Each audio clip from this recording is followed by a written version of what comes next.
When Russia steamrolled its way into Ukraine last February, it was supposed to be a pretty quick fight. They had a massive advantage. More manpower, more technology, more money, and more fighter jets, crucially. As the war began, Russia bombarded Ukraine with aerial attacks. It turns out that Ukraine has an ace up its sleeve, changing what was supposed to be a short and brutal conflict into an 8-month struggle for survival. Tonight, we're going to show you one of the ways in which they've managed to change the momentum of this war. They've built an army of drones, tiny unmanned aerial vehicles and large attack drones that have given them the advantage and helped turn the tide of this war.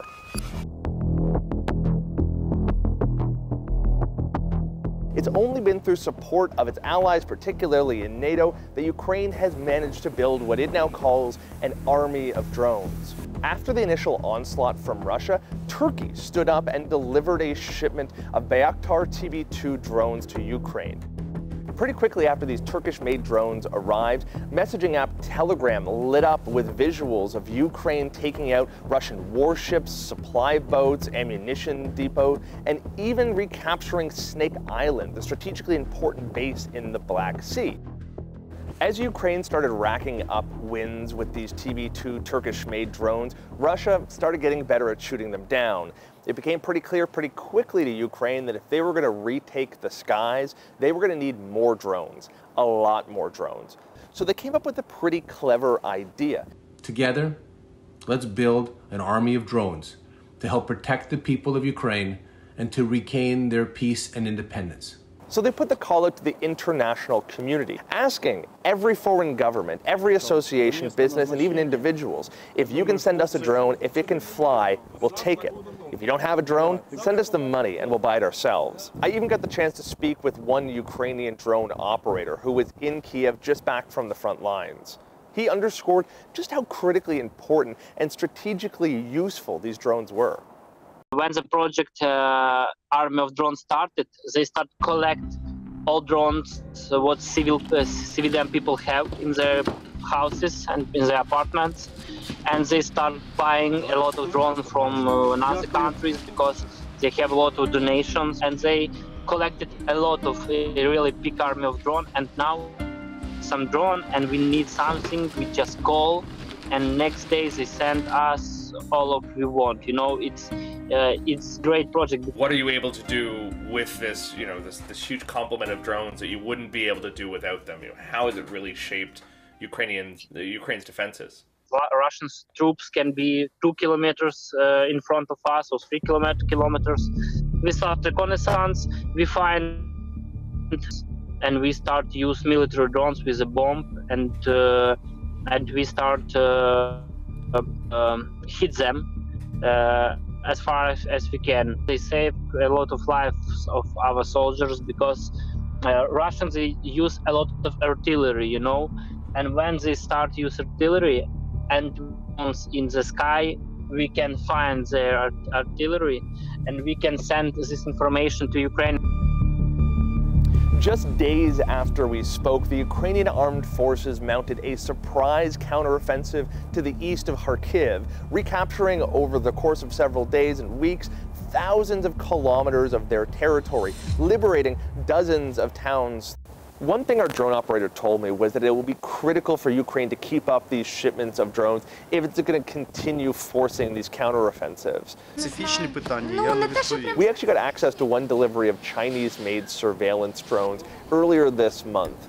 These drones have been instrumental in giving Ukraine the advantage, the intelligence, the surveillance, and the capacity to take back that territory.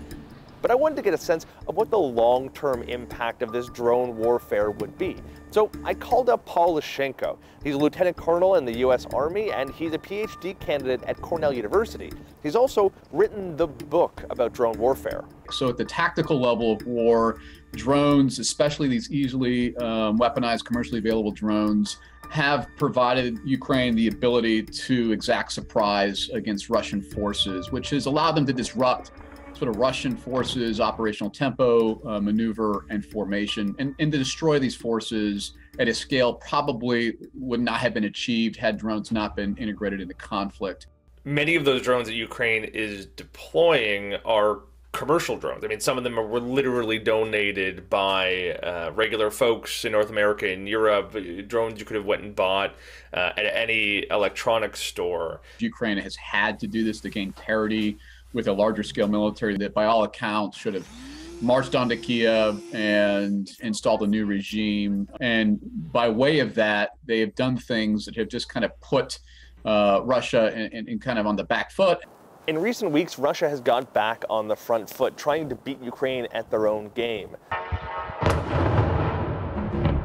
Thanks to a number of Iranian-made kamikaze drones, Russia has been bombarding Ukrainian cities, particularly the capital of Kiev, basically with these flying bombs. The drone pilot I spoke to said it would be critical for these drones to continue arriving in Ukraine if they're hoping to keep up this pressure. But he also underscored just how important it was for Ukraine to use these drones to show the rest of the world the realities of this war. When you show it from the drone, they start, wow, it's really working good. We must donate and buy more, and they can crash more Russian base. I have some record from my military position when we dropped the bomb on 2 Russian snipers, and security service sent me the voice message. They catch a voice message from a Russian soldier to his military leadership, and he says, we are scared. У нас 2 двухсотых. У нас осталось 10 человек. Мы сейчас просто развернемся нахуй и пойдем отсюда. Дротики летают. Высоко-высоко не видно и кидают всякие штучки. I think